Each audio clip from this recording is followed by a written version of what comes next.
Welcome to the You on the Camino de Santiago podcast. This podcast is for and about first-time pilgrims walking the pilgrimage routes in Spain, France, and Portugal. With your host, guide and longtime pilgrim, Nancy Reynolds of the Camino Experience.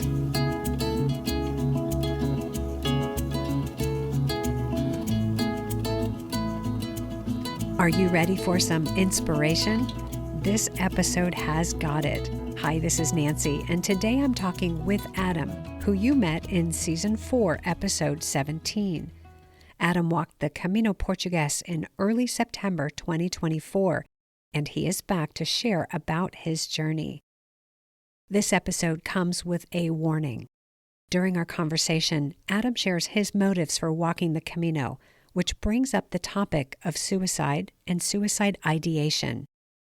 If you are struggling and are feeling alone, please know that help is available. There are resources listed in the show notes for this episode. You are not alone, and you don't have to walk through this alone.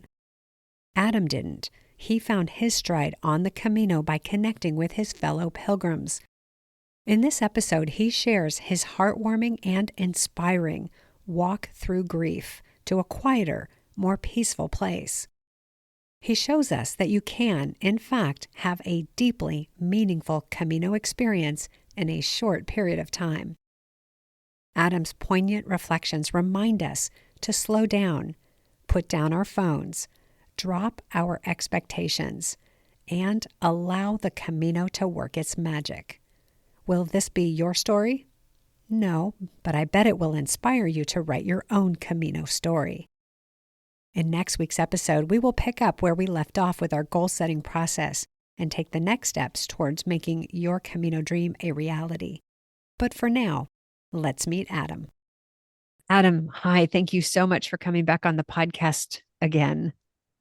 Thank you for having me. Yeah, it's exciting to be here and nice to see you again.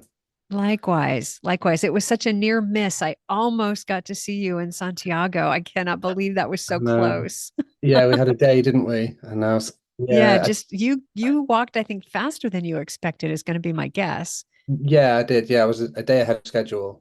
And then I made a snap decision to meet some friends in Porto. So I was kind of like, could have stayed another day in Santiago, but yeah, friends were saying, we're here, come and see us. I was like, okay, let's go. So I think a snap decision to meet friends in Porto sounds like a really good decision at all times. yeah, do you know what? It was a great decision. Oh, I very love good. Santiago and I had amazing experiences there, but I feel like when I left, it was right to go.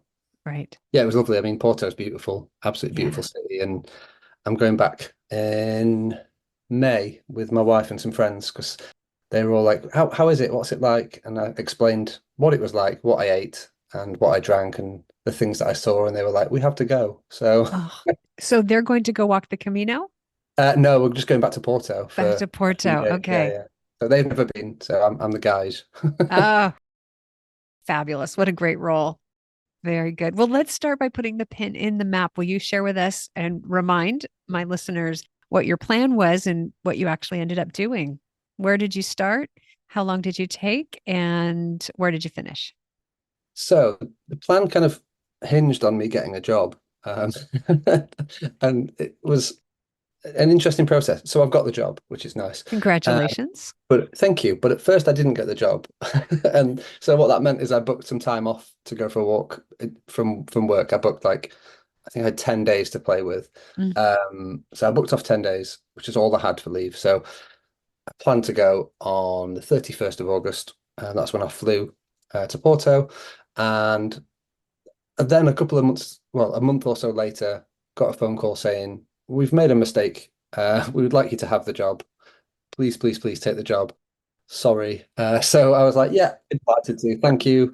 And just in terms of like me handing my notice in, I had to work 3 months notice. So it worked out kind of perfectly that I would leave work on the 30th of August. I would fly on the 31st and I had 10 days to kind of play with, and then I'd come back and start in the new job. But what that meant is I had to kind of shorten my walk. My planned walk was to start in Porto, to walk the coastal route out of Porto for a day or two, then cut inland and then go up the central route. I estimated 12 days maybe to do that. In hindsight, I walk quicker than I thought I did, and I cover more mileage than I think I did. So I maybe could have stretched it a bit longer. But what I ended up doing was walking from Valenca in Portugal. So it's the border of Portugal, Spain. So it's Valenca into Tui. Um, listeners will probably have seen many people post pictures of the footprints in a Portuguese flag and then a line and the footprints in a Spanish flag on a bridge. It's that place. So Valenca is Okay. a beautiful town, and yeah, it's beautiful. It's got a fort there, and it's just really nice. But then crossing that bridge was really, really nice. And again, we'll probably talk more about that bit. But so yeah, that was that's where I started. And then my plan was to walk for 7, maybe 8 days, put a rest day in there, see how I felt, because I just wasn't sure how I was going to feel. And then spend a day in Porto when I came back, kind of make my way back down there. What actually happened is the walk only took me 6 days. Hmm. I walked an average of between kind of 20 20 to 25K a day. Um, I had a rest day. I'll say rest day. I had a rest day, which ended up being about 15, 16K. There's another way to define a rest day, which is just a Yeah, short like day or a shorter day. it was my planned rest day. And I think because of I guess, the way I was walking, the way I was feeling, and the people I was walking with, um, it just didn't happen. So I got there sooner than I thought I would, which, yeah, was good. But yeah, so I spent 6 whole days walking, Yeah. 7 if you include arriving in Valenca, getting settled, which was a story in itself. Yeah, so yeah, I spent a week on the trail. Right. Okay. And ended in Santiago de Compostela. That's right. Yeah, it ended there. Yeah. Okay, very good. So let's talk about it. What was it like to start on this journey for you? Because I remember you said in your previous interview you had a lot of expectations of what this would be like. So let's start at the beginning. What was it like? I mean, I was just filled with excitement about starting the walk, and fear, because in the last podcast we spoke about my reasons for walking. Mhm. I knew that I was gonna, well, I didn't know, but I thought that I was going to be facing some difficult stuff, um, some difficult thoughts, maybe some difficult conversations with people, processing some of the loss that I've experienced, and kind of that was a reason for the walk. And so yeah, it was a bit of a mix. Mm. I was excited. I was really, really happy to be somewhere on my own, somewhere different I've never been before, because I just love traveling and exploring. So that was really exciting. Would you mind reminding us your reasons for the walk then? Just in case it's been a while since people listened to the previous episode. Yeah, okay. So reasons for walking. Over the space of 3 years, I lost 6 friends to suicide. It was a really difficult time. It was really challenging to Sure. challenging to have that happen to you, Mm-hmm. challenging to process that. Mm-hmm. And as a result of that, I really struggled with my own mental health. I had, some pretty difficult times, and I needed to do something about it.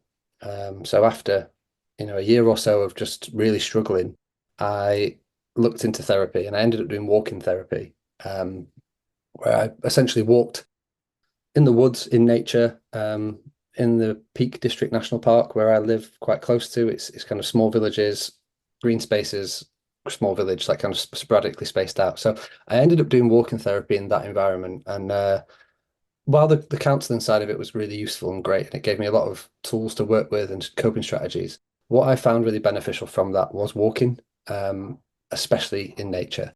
I found that that was just really healing for me, and that kind of movement was something that I responded well to in terms of processing my thoughts, um, and being able to kind of, I guess, not just sit still in a room facing someone. I could walk next to someone, Yeah. so it's a bit less front facing. It's quite nice to have someone at the side of you, walk in nature, and just talk about stuff.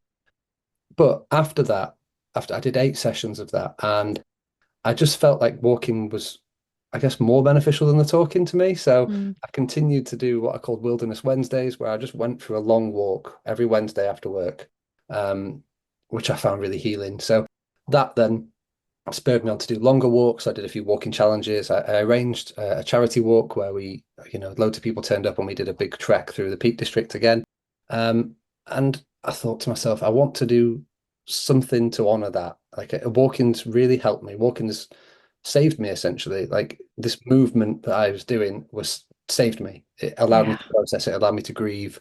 It allowed me to kind of work through stuff in a really what I felt to be a healthy way and also physically healthy. So that was a bonus.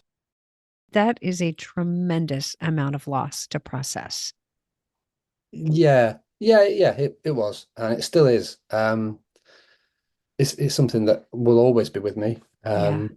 But something that through the therapy, through walking, but especially through walking the Camino, like I understand a bit better, and I feel like I will always have that sadness.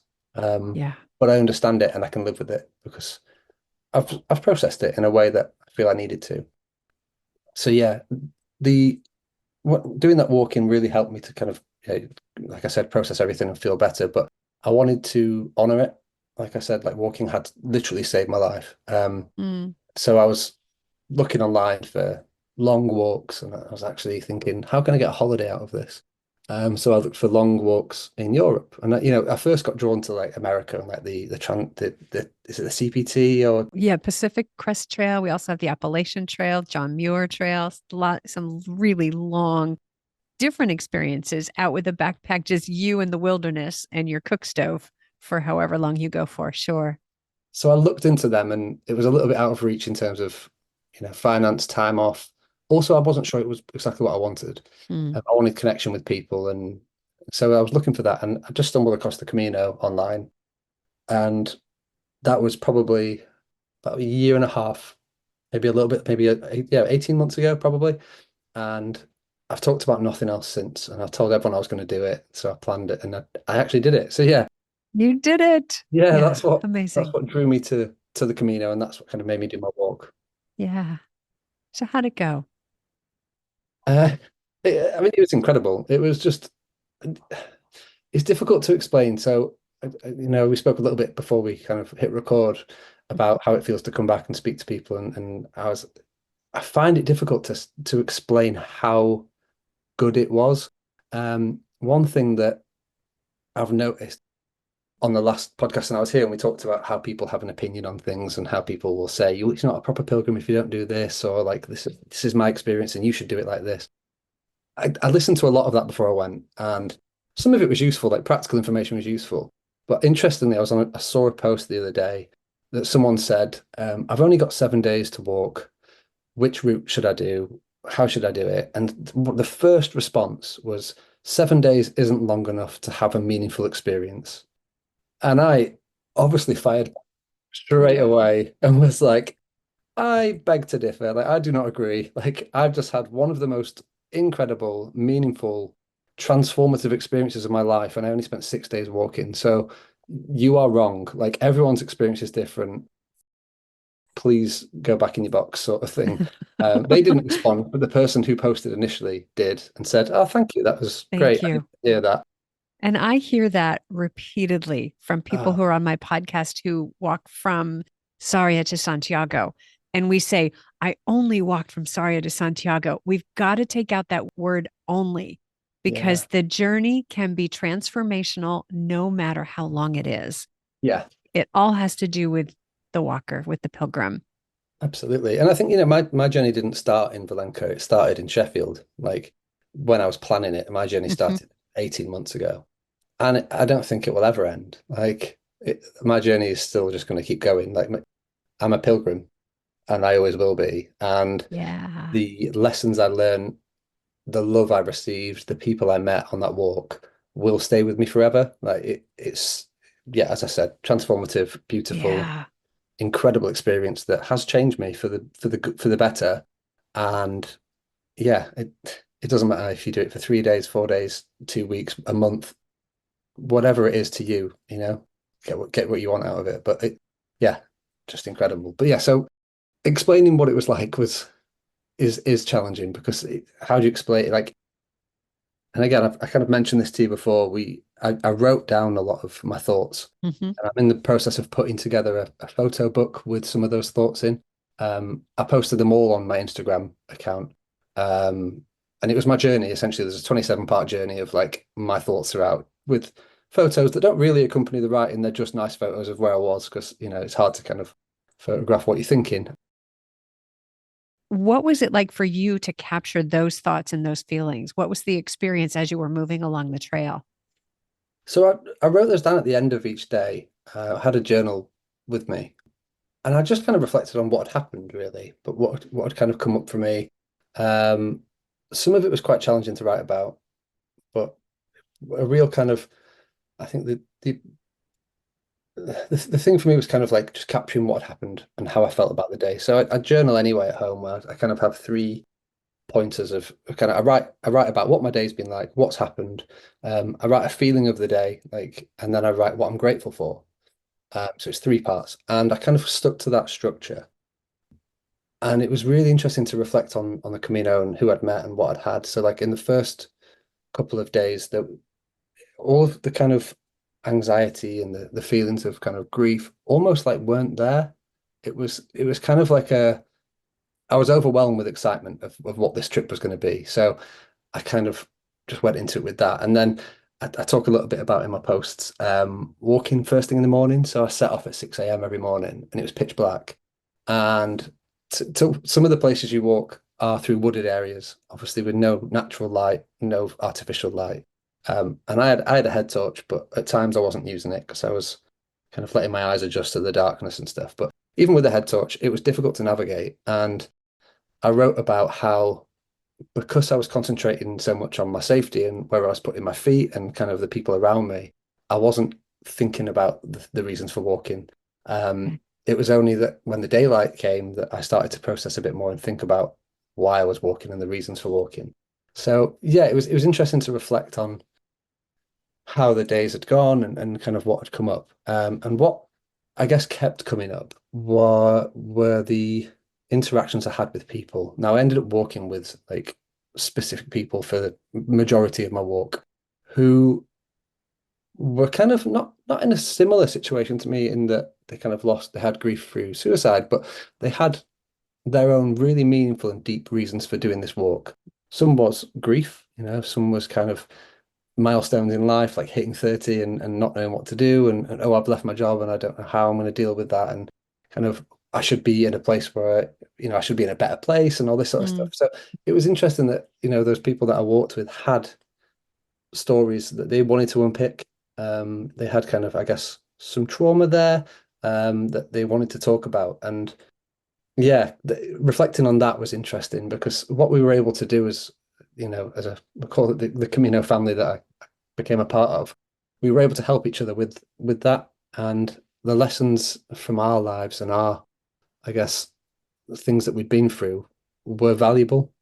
So I was able to kind of give my view on, my experience and what I've done to overcome some of those things, and offer support and guidance, to those people who are struggling. So that was really mm, nice that, despite the really difficult and challenging situation that I had, it was valuable to someone. mm. And we were also, sometimes we weren't giving each other advice, we were just giving each other comfort. And that again was Mm. something that, when we go back to those expectations of the walk and what I expected, I wasn't expecting to have this level of, I guess, love from people that I'd only just met. Like it was crazy. Like, yeah, you're with someone for 6 days, 24 hours a day. You get to know a lot about them and you get to trust them and yeah, learn to love them. And in turn, I think, I've got particularly one friend for life, like very Ah. close friend for life. So when you look at the environment in which this happened, you're walking through Spain, but what role did walking play, do you think, in that level of intimacy and that level of closeness that developed? Because walking was so critical to you in your healing. And Yeah. you said when you're walking with the therapist, you're not face front, you're looking ahead on the trail. Any thoughts on how that sort of structure of walking the Camino played into this? I guess, yeah, for me, movement is helpful. Like, Mhm. and this is something I figured out on the walk. And I kind of wrote about this, that I'm fine if I'm moving or I'm with people. and being doing both is even better. So Mm. I wrote down like I remember writing it down and laughing about it, and the person I was walking with being like, "Why are you laughing?" I said, I've just figured out that for the rest of my life, I either need to be in transit or with someone.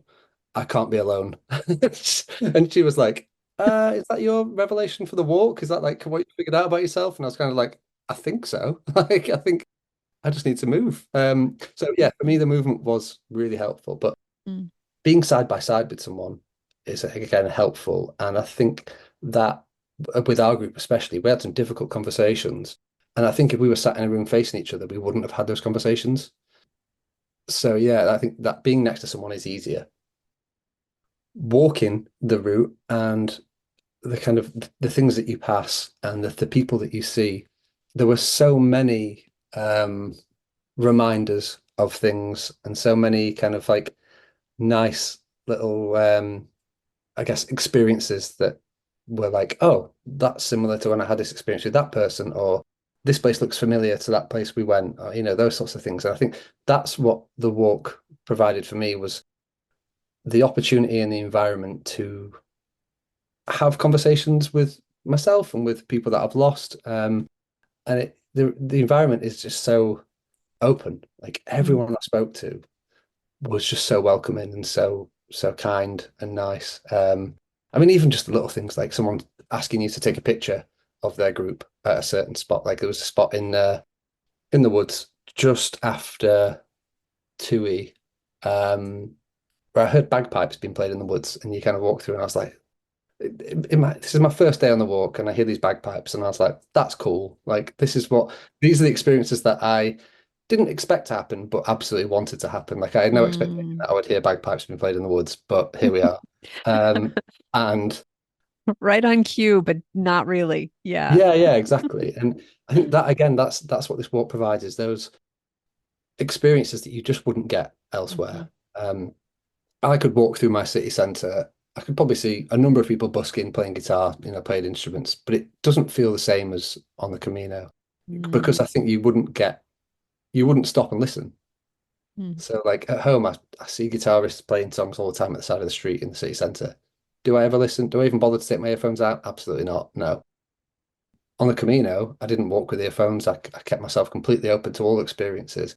And I stopped and I was there for a good 10 minutes because I was like, this is great. This is beautiful. And it was those moments that the walk provided that helped me, I think, yeah, to kind of realize how beautiful life is again.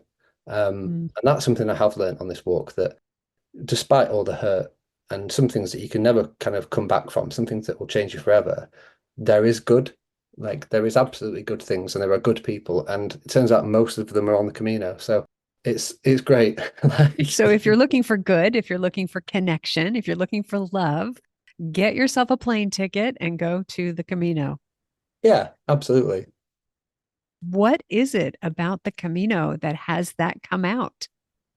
I think it's that people are ready to either learn something about themselves, to kind of process something that's happened. Because you hear a lot people who walk the Camino because something's happened. Yeah. They've lost someone, they've lost a job, they've reached 65 and they feel like they want to do something. Like there's usually a reason. There weren't many people that were just like, oh, I'm just walking because I like walking. Like there's a reason. And I think if you get to that point in your life where you think, I'm going to do a really big walk about this, like you're ready to Mm. experience new stuff, you're open to that.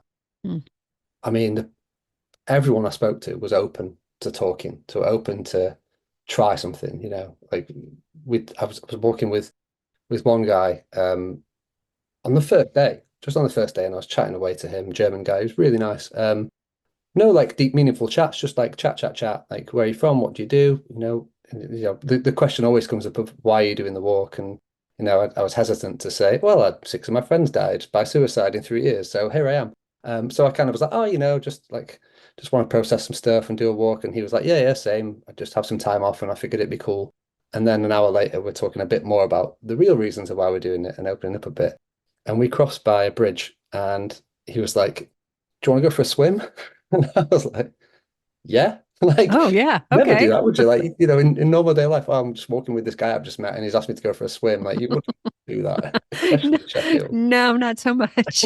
But like, we were just like, yeah, why not? And I think it's because people are so open to just trying things. And, that was that for me. I think why people are that way. I think people who are walking the Camino are ready for something new, for something exciting.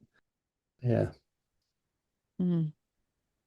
As you were talking, I was thinking about what you said just a few minutes ago about how someone said you can't have a meaningful experience in that short of time.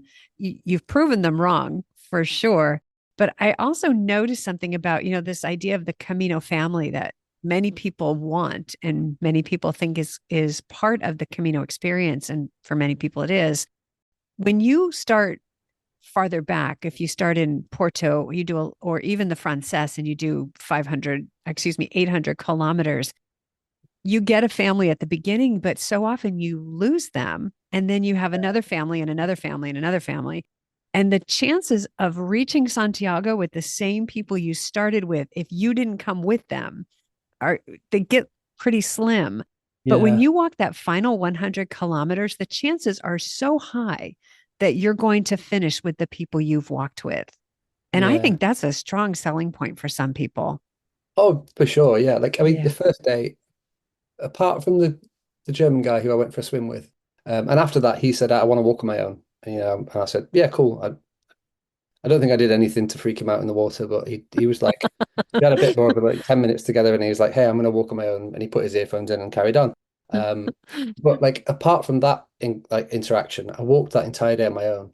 Um, and I got to the end of the day and I was like a little bit disappointed because I'd had great experiences and one particular kind of experience, which I'll touch on in a minute, was really difficult, but I needed it.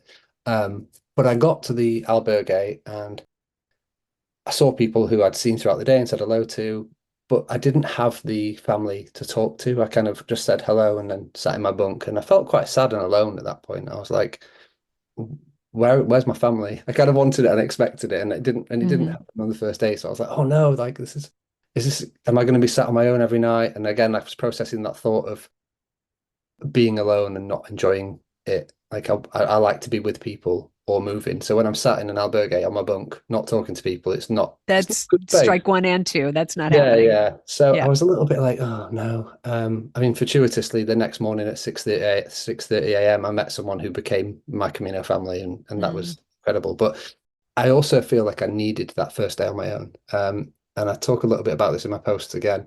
But there's a point um between Valenca Tui and Pontevedra, I think was the next Okay. stop.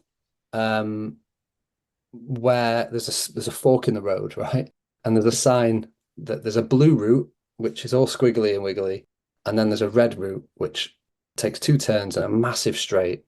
And it wasn't super clear on the map, to me anyway, because I don't speak Spanish, what this meant. But what I did see was that the blue route was 2.9 kilometers to Pontevedra, and the red route was 1.8 kilometers to Pontevedra. And I didn't have accommodation booked. So I was like, do you know Mm. what? I'm going to take the red route. Turns out the red route is a mile and a half long, like dead straight. Like you can see the whole road through an industrial estate. Like it is not pleasant. Like you get to the top No. of the road and you can see the end. And in those films when it's like the highway in America and you can see that kind of like waviness because it's so hot. Uh-huh. Uh-huh. Out into the horizon. Yeah, Yeah. and that was what I saw. And there wasn't a single person on that road in front of Uh, me, and there was no one behind me. And I was like, right, how long is it going to take me to walk like a mile and a half?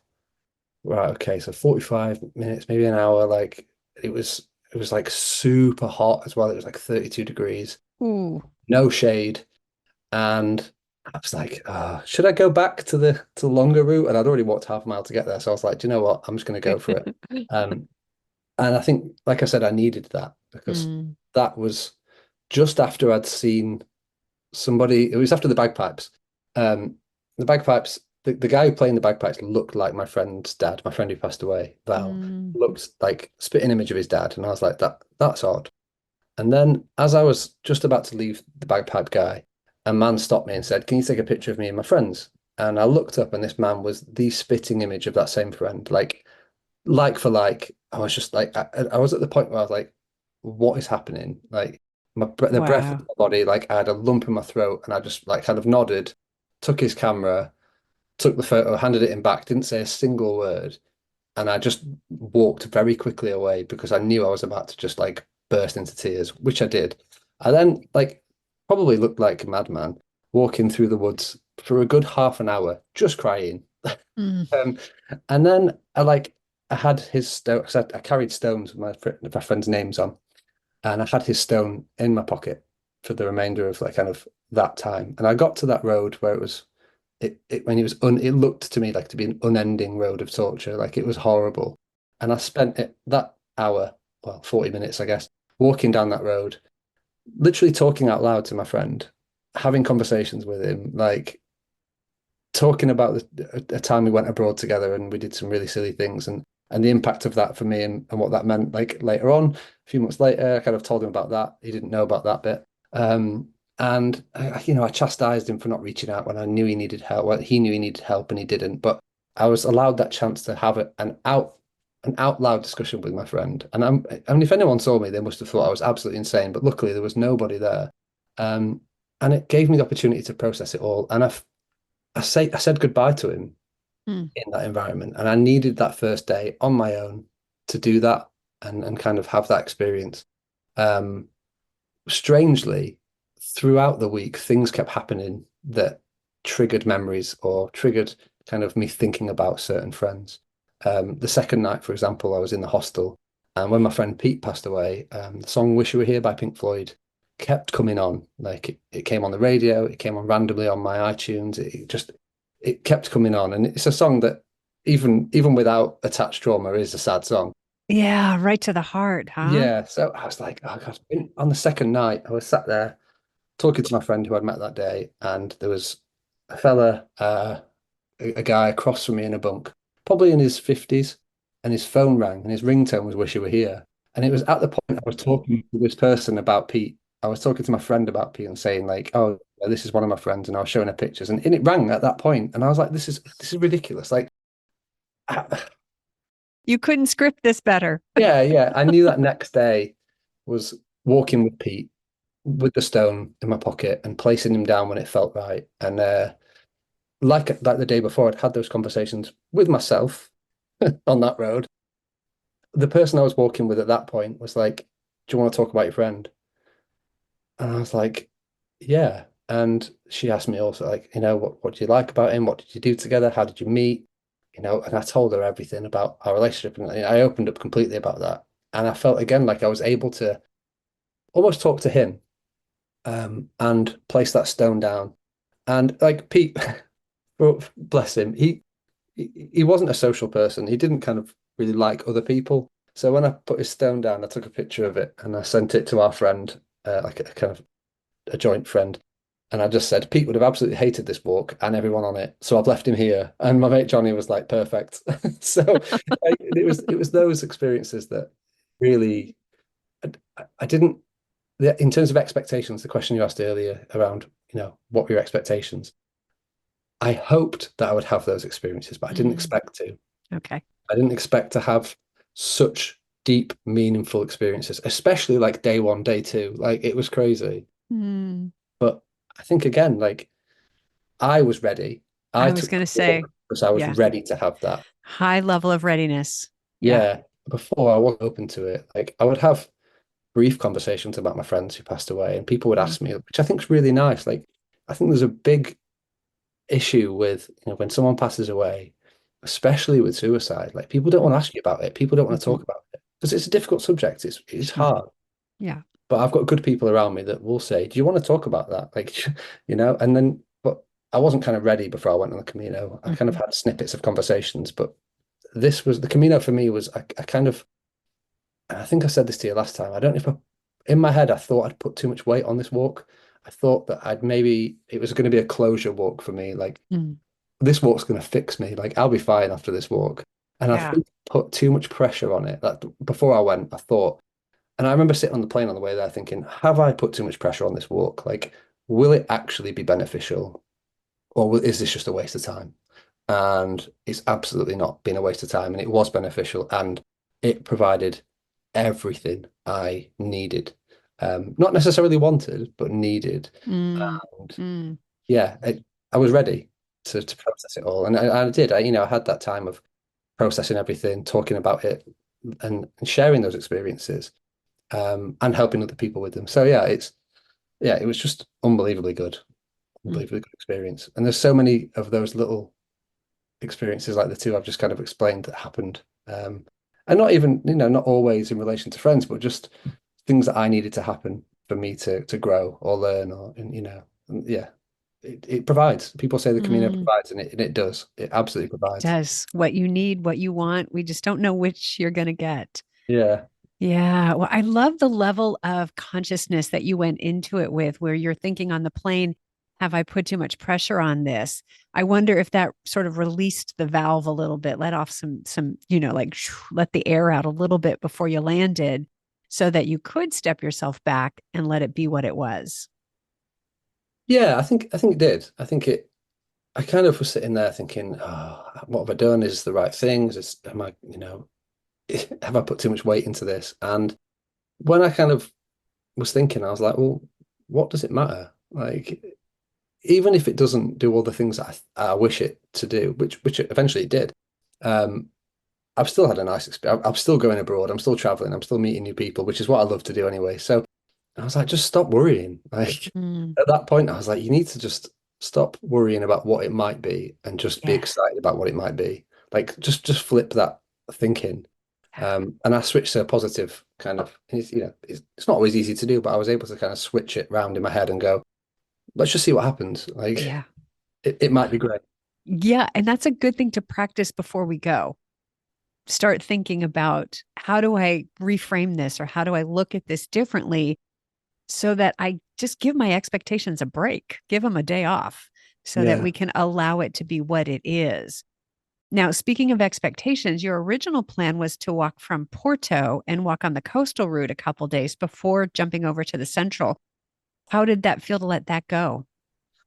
Um, Not too bad. Like at first I was disappointed, but I knew I was going to go back to Porto for a day at least. So I kind of said to myself, well, if I feel the need, I'll just walk the coastal route for a day and then just go back to my hotel. So like I kind of had that option. I Perfect. didn't feel the need to do that. What I felt the need to do was sit down and drink nice beer and cocktails and have nice food. Like I didn't, but to be fair, I did about 10, 11 miles walking on my days in Porto. But I mean, I even went on a walking tour there. And the Of guy course you did. asking everyone kind of what they, where they were from, how long they had in Portugal, and got to me, and I was like, "Oh, I've just walked the Camino," and he was like, "And you chose to spend 3 hours walking as a Uh-huh. like why?" I was like, "Yeah, yeah, I Yeah, did." light day. Um, but yeah, it was all right to let go of that. I think it was Okay. fine. And I think some of the anxiety as well on that first day. Well, not the anxiety, but the feelings I had and the expectations. I wasn't allowed to think about them for too long because I'd not booked accommodation at all for any of it. Okay. Um, so I arrived in Valenca, and big smile on my face, excited.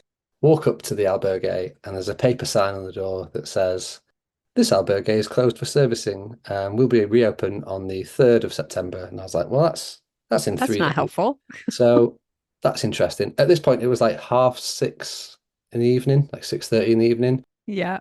So I was like, right, okay, go online quickly. I rang two other albergues, which were completely full.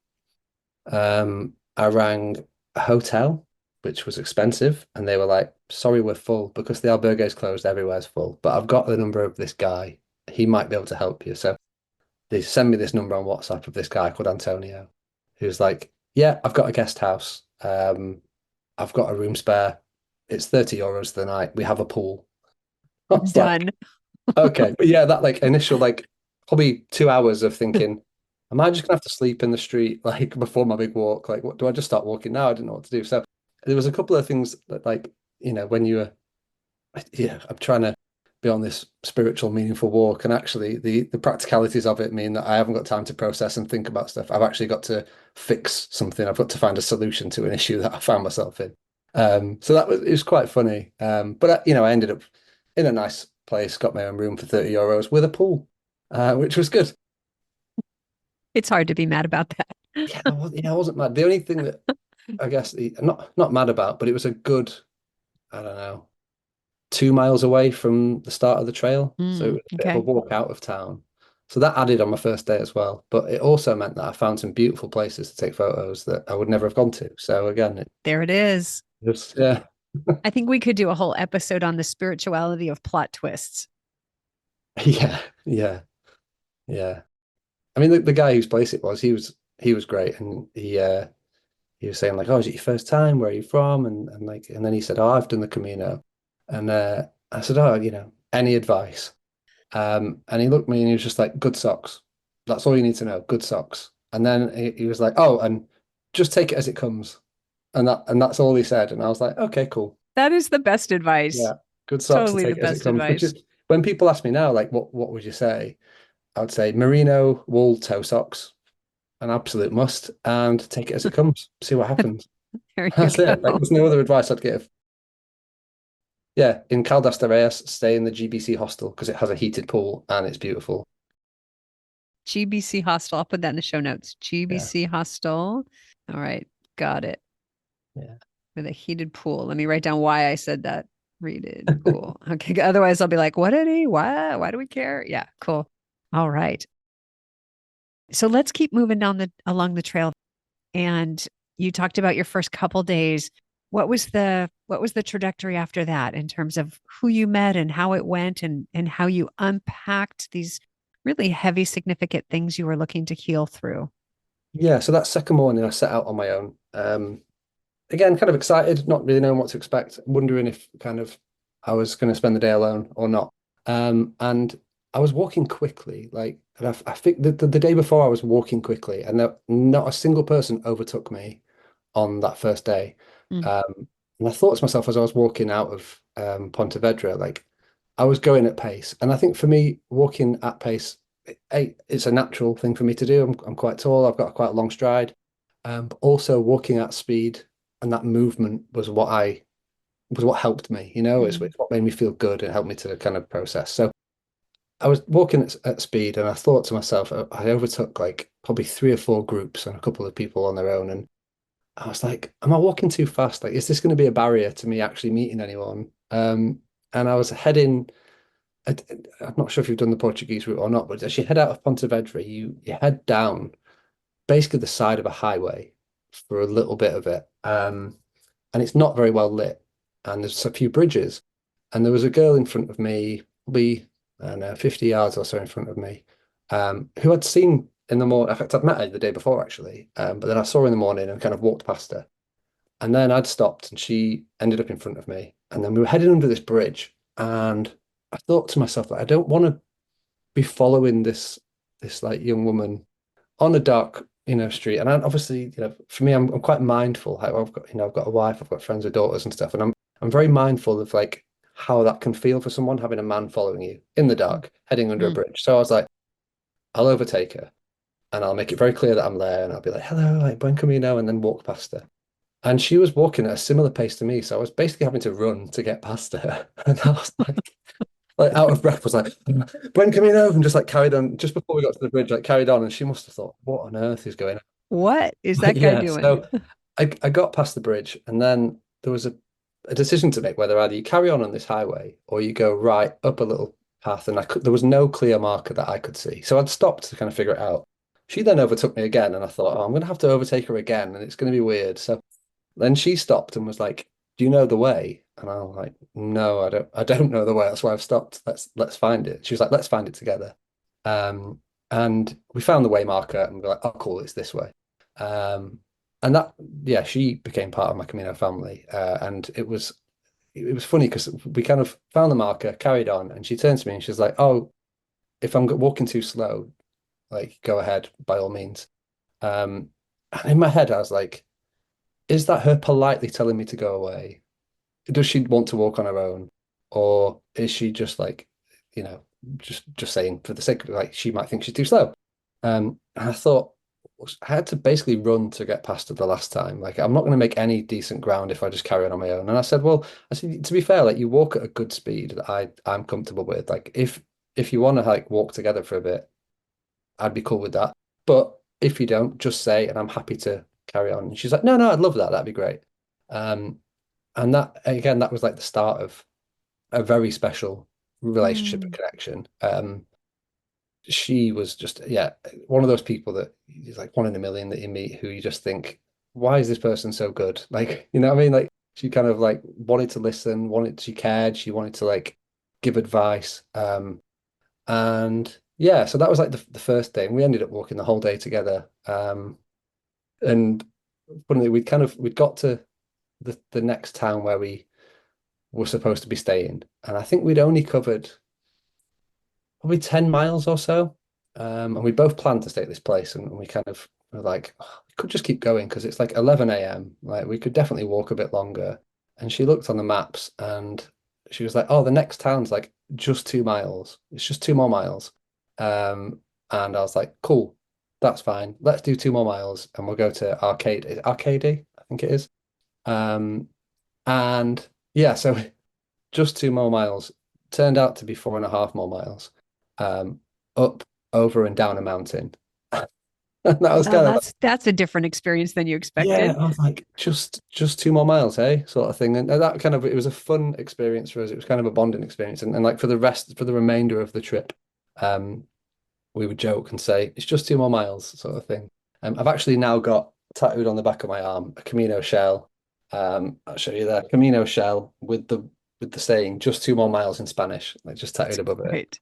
Oh, that's great. So yeah, like, and then that day was great, and then the next day we set out together. We stayed together for the whole walk. Then, other people joined us, and there was other couples who joined us, and kind of other groups and stuff. But predominantly, it was just me and her for the walk with other Mm. people, kind of on other days. Um, and I think because there was just for long stretches of time, just two of us, we were Mm. really able to unpick a lot of the stuff we were going through and had been through, and she'd been through some kind of pretty serious stuff. Um, it's not my story to tell or share that, but stuff that we could connect on, Mm. and help each other with. And that, I think, again, Camino provides, and the Camino provided someone who I needed to be with, I think. The other people I worked with, absolutely fantastic, and I got a lot of, spending time with them, and I think I needed them as well. But this particular connection, it was kind of we needed each other, and it Mm. just it was ideal. Yeah, it was great.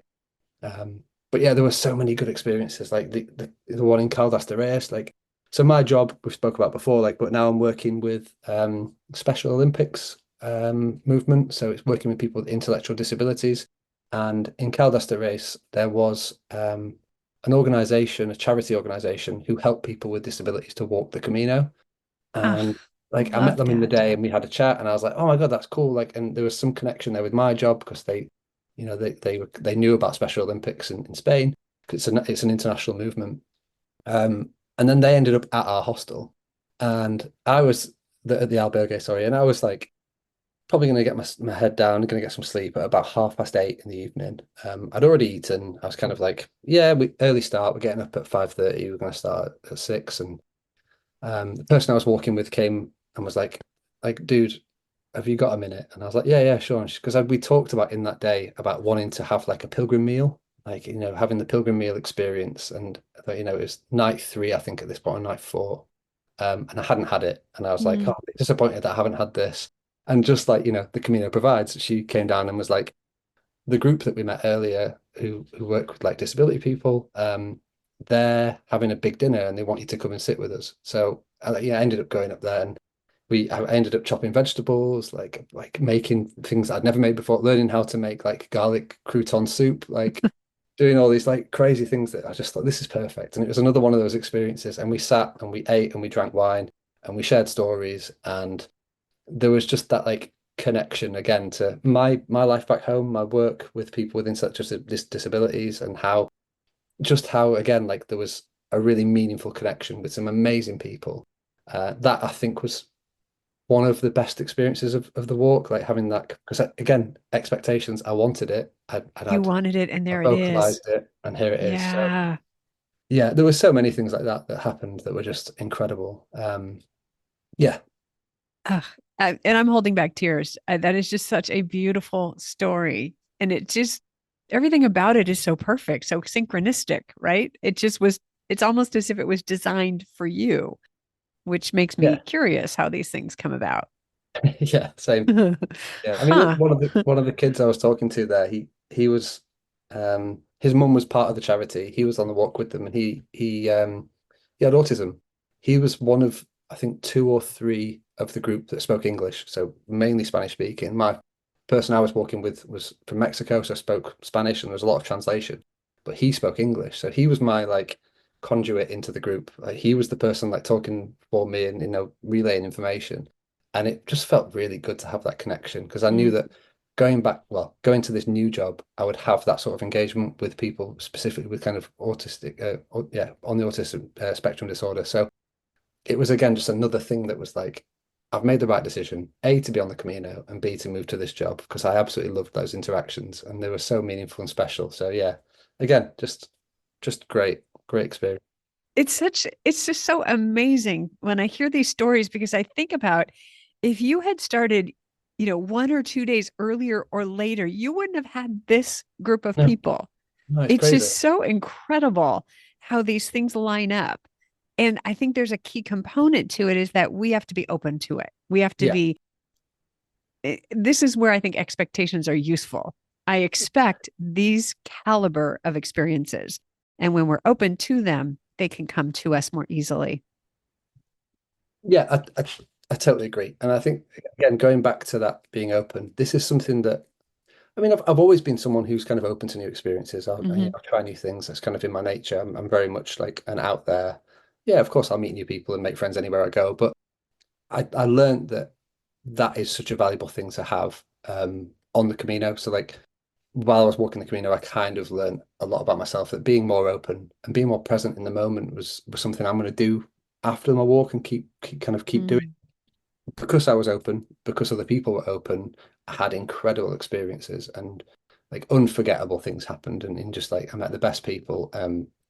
So I'm kind of carrying that on now. And like I said to you again before we started recording, I barely looked at my phone during the Camino. And since I've come back, I'll sit with friends and they'll all be flicking through Instagram or like just checking whatever, I don't know, checking like eBay or whatever. And they're not present in the moment. And that's something for me I learned on the Camino that be present, be open, because that will bring in so many cool things that you never even expected to happen. Yeah. And that's been my attitude since I come back. You hear those people who go and do something like this, like a Camino or like a travel experience, and they come back like in inverted commas changed. And I didn't want to be that person, but I definitely think I am. Like I've come back and it's like, but man, have you tried turning your phone off and just like being present? Like, have you tried just sitting in the woods? Have you tried just getting in the Yeah. river? Like, and people are like, yeah, I guess. Yeah. It's probably a good Yeah, idea conceptually. Yeah. Just the idea of just be where you are, be where you yeah, are. yeah. And that is a lesson that I learned from the Camino is be where you are. Yeah, Yeah. Oh, I love that. Shall we jump ahead to Santiago? Talk about your arrival and your time there? yeah. Tough Okay. one. It's a tough one because Mm. I there was a point in so yeah, we had this the night before Santiago, we decided we were going to look after ourselves. The group, there was a few of us now. And we were going to get a hotel. So we'd walked to the albergue and we clocked that it was from the albergue to the cathedral, it was 27 kilometers on the last day. And we were like, that's quite long. That'd be the longest we've done so far. And for the last day, it's probably not wise. So we decided, funnily enough, to walk 2 more miles Of to a course you hotel. did. Yeah, it was exactly 2 miles as well. It was, I mean, that rolling around in laughter with that. Um, so yeah, we decided booked into this hotel, and I think because it was just our group, and because we'd had these conversations and these kind of we'd opened up and we talked and we connected and we got to know each other kind of inside and out, really. Um, that night was incredibly special in that we went, I guess, deeper than we had before, and really kind of comforted each other and offered each other love, advice, guidance. And it was just a beautiful night. One of those that you will remember forever. Like, sat around a fire, those types of nights when you're with the people that you love the most and share everything. That's what it was like. Mm. So we had that experience, which was great. Um, but we woke up at 5:30, ready to go, and it was like torrential rain. And it hadn't rained the whole time. So it'd been beautiful, kind of 25, 28 degrees Celsius, like the whole week, a little bit hotter on the first day, but like kind of just beautiful temperatures, really nice. And it was just grey and it was just really, really throwing it down, heavy rain. So, waterproof's on and we get walking and it was relentless. It was all day. It rained the whole time we walked. It literally didn't stop. And no matter how good our waterproofs were, it got in and everything was wet. Like there wasn't a single bit of me that was dry. Like I was soaked. All of us were. So that kind of what it didn't do is put a dampener on our spirits all the day. Like we hit that day like it was the first day. We were full of energy. We were yeah, skipping along like on the downhills. We were like jogging. Like people were like, "It's not a race," and we were like, "Yeah, but we're gonna We're win." feeling it. Don't worry about it. Like we were storming up the uphills, like jogging down the downhills, and like nothing could stop us. Like we were like a relentless force of just we're gonna get there. We're gonna do this. Today's the day we finish this. Um, and we kept, the mile markers that are like, 25K to go and then 18K and then 10K. And we kept being like, oh, and we got within like, I think 7K. Um, and we just slowed down. We didn't say anything, but we stopped running the downhills and we kind of slowed down collectively. And then we stopped at a cafe to get, the stamps and to get a bit of refreshment. And we stayed there for ages. Like we were there for probably an hour, which out of an hour out of your day on the Camino is a long time. Like, you're It walking. is. We walked for probably between like kind of 4 and 5 hours a day, and we took an hour out just to sit. And we weren't, it wasn't deep and meaningful chat. It was just kind of like whatever. Like, but I think collectively we knew it was going to end, and Mm. we wanted to be together for as long as possible. And so yeah, we subconsciously slowed down, walked at a slower pace. Um, and we were quiet, like we were quiet. Like there wasn't a lot of talk, and there's people you could see like people in the group were like kind of like the noises of like, oh, okay, here we go. And we got into Santiago within I'd say probably a kilometer and a half of the cathedral. Like those last few like mile markers that you see that are like 0 point whatever.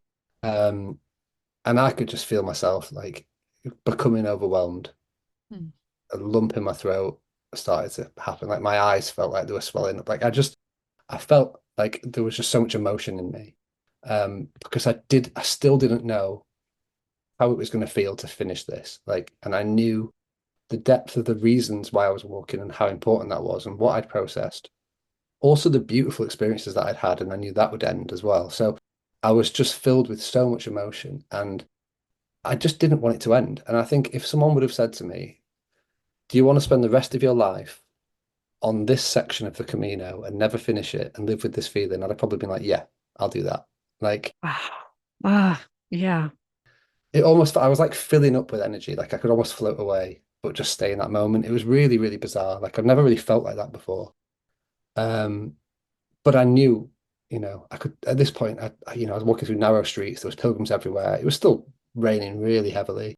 Um, and I could see the cathedral and I was like, oh no, like I know kind of like, I don't want it to end, but I don't know what's going to happen, but I can feel that I'm just going to be very emotional. Yeah. And I walked into the square and obviously there's like thousands of people there, isn't there? Like, there's like, It's very it's busy. Yeah. just very busy In and there's early September, very busy. yeah, yeah. Yeah. So there's like big groups of people like celebrating, jumping up and down, like big hugs, few people like, crying and whatever. And we all kind of went our separate way at that point in this group. The group that we had kind of split off a little bit. We stayed close, but we didn't stay together. And it just hit me like I just completely broke down. Like I was like in a squat position, just uncontrollably crying, like the ugly crying that you do when you just can't hold anything in. You just like to the point where people were like, "Are you You okay?"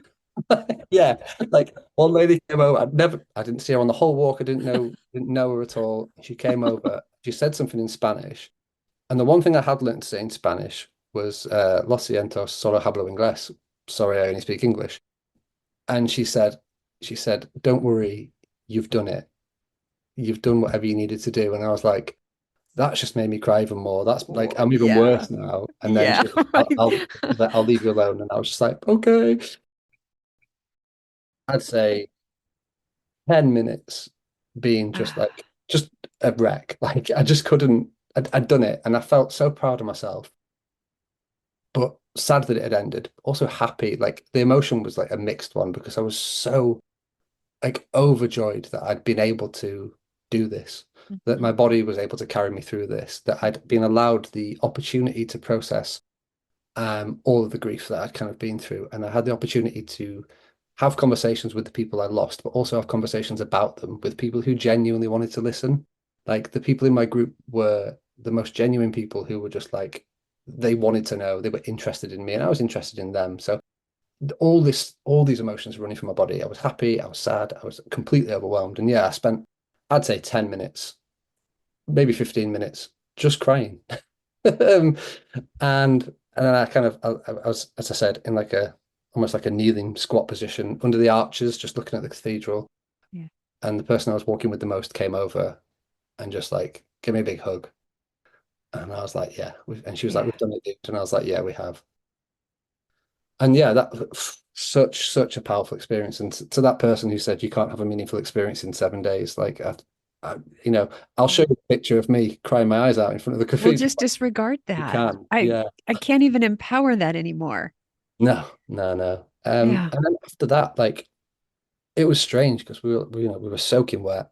We were all in different hostels or different albergues, which because we I'd pre-booked that one, and the one that the person I was walking with the most, that was already booked up, and then the other guy we were walking with, like his was booked up. So I was like, okay, cool, let's go for dinner. So we went for dinner, and it was it was weird because we didn't talk about the walk at all in that dinner. We sat, and we like there was a few like, wow, we've done it, guys, nice one, what an experience, like that. Not that we didn't kind of yeah, we just couldn't because I don't think any of us had actually processed it properly. We'd done it and it was overwhelming and we'd had our like, outburst of emotion or whatever, but there was so much to kind of unpick from the walk and learn from it. Um, and yeah, so yeah, after that meal, which was, decent food, but just like weird, it was kind of like it's that feeling of like, oh, it's over. What now? Yeah. Um, Hmm. we went our separate ways and I walked and annoyingly I'd booked an albergue that was a good like 30-minute walk away, so more steps. So I walked to my albergue and I was miserable. Like I was without my Camino family. I wasn't Hmm. moving. Um, the weather was miserable. I wasn't with people I knew, so I wasn't talking to anyone. And I was again in that like had that thought again and kind of chuckled to myself, like, well, I either need to be moving or with someone to be happy. So that's like great. The rest of my life, I figured that. So I just went for a walk. I was like, the only thing I know what to do that's going to make me feel better in this time. So I walked, and I walked like the opposite way from the cathedral, so I could just find something new. Hmm. And I kind of knew I didn't want to go back to the cathedral yet. So I was walking down the street, and it was raining, and there was a sign that said Rua de Berlin, so like road to Berlin. And I just thought to myself, maybe I should just walk to Berlin. That seems like it'll solve all my problems. Like Googled it quite far. So I was like, no, I don't think that's the answer. But I kind of like it kind of lifted me out of it a bit, and then I went back and I went to journaling and wrote about it. And then interestingly, got a text from the person I'd been walking with saying, "I'm lonely. What are you doing? Can we meet?" And I was like, "It's 9:45. Like, no, I'm going to sleep." But we'd agreed to meet in the morning to collect our certificates together, the Compostellas, and yeah, again, like walking into town, I was mixed emotion. I wasn't sure how I was feeling, and then as soon as I saw them to get everyone together, and it was like, okay, this is great. And then that day was amazing because we happened again, like you say, if I'd have gone a day earlier, a day later, this wouldn't have been the case. But we Hmm. were there on a folk festival, so there was parades through the town. of like these amazing folk costumes. Like someone was dressed as a bear, like there was someone in a Wicker Man costume. Like it was absolutely wild.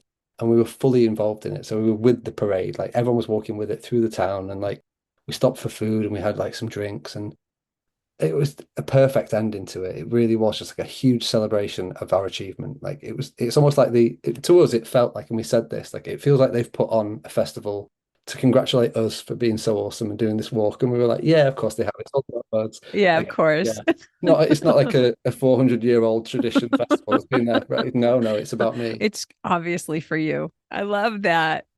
So yeah, we had our final meal and um said goodbye. And I held on to them for far too long.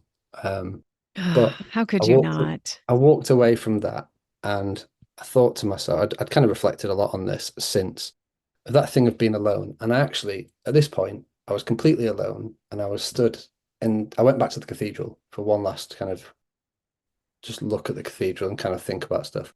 And I stood there on my own, surrounded by people who just finished all celebrating. And I was like, I'm fine on my own. Like I'm actually all right. Like I actually feel good. Like I felt proud of myself. I felt like I'd achieved something, and I felt like I could do anything. I felt like I was so much more confident. I'm so much more powerful than I thought I ever was before. Like, and again, I'd come round to the idea of actually like loving myself again and like Mm. providing for myself. I'd spent so much time being sad and then also Oh, providing for others and kind of supporting others through what was a yeah. difficult time. Like obviously a collective of friends lost Mhm. friends. So I was there. I was always the person who supported others. Um, and actually I was like, I've taken a whole week to just do a thing for me. And it's been so good and so beneficial to my mental health, to how I feel about myself. And I just feel like I've left the whole situation, the whole kind of experience, a better person. Like I've kind of yeah, I feel stronger. I feel more confident. I feel like I am going to be more present moving forward, that I'm not going to look at my phone as much. And I've learned these like lessons that make me feel good. And yeah, it just perfect and a perfect way to kind of finish it and sum it all up. And yeah, and then, like I said, I went back to Porto to meet some people who were there that I knew. And they were like, how was it? And I was like, just go and do it yourself. Yeah. I can't tell you. Yeah. I still can't really kind of explain how good it is. I've tried to kind of get that across and how powerful and kind of, yeah, transformational it was for me personally. But Mhm. my experience won't be anyone else's. And I think anyone who asks me, what was it like? I'd be like, well, it was fantastic. It was beautiful. It was amazing. Um, but I can't tell you what it was like. Like I can't give you that. I can't, because if you go, it won't be like it was for me. Like it'll be That's right. completely different. That's right. But what I have told people is do it.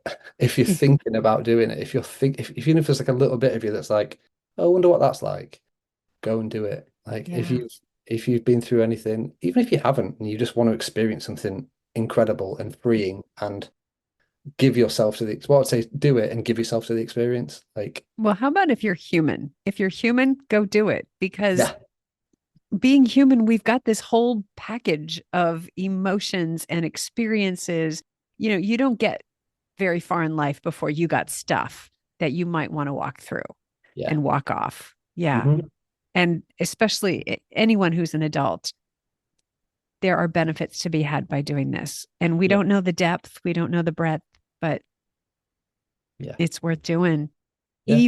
Even if you just have some good food and cafe con leche, Yeah, even if you just meet people from 5 other countries, it's still a great experience and it changes your worldview. It changes your view of yourself and yeah, hopefully makes you more open and receptive to the good yeah. things in life.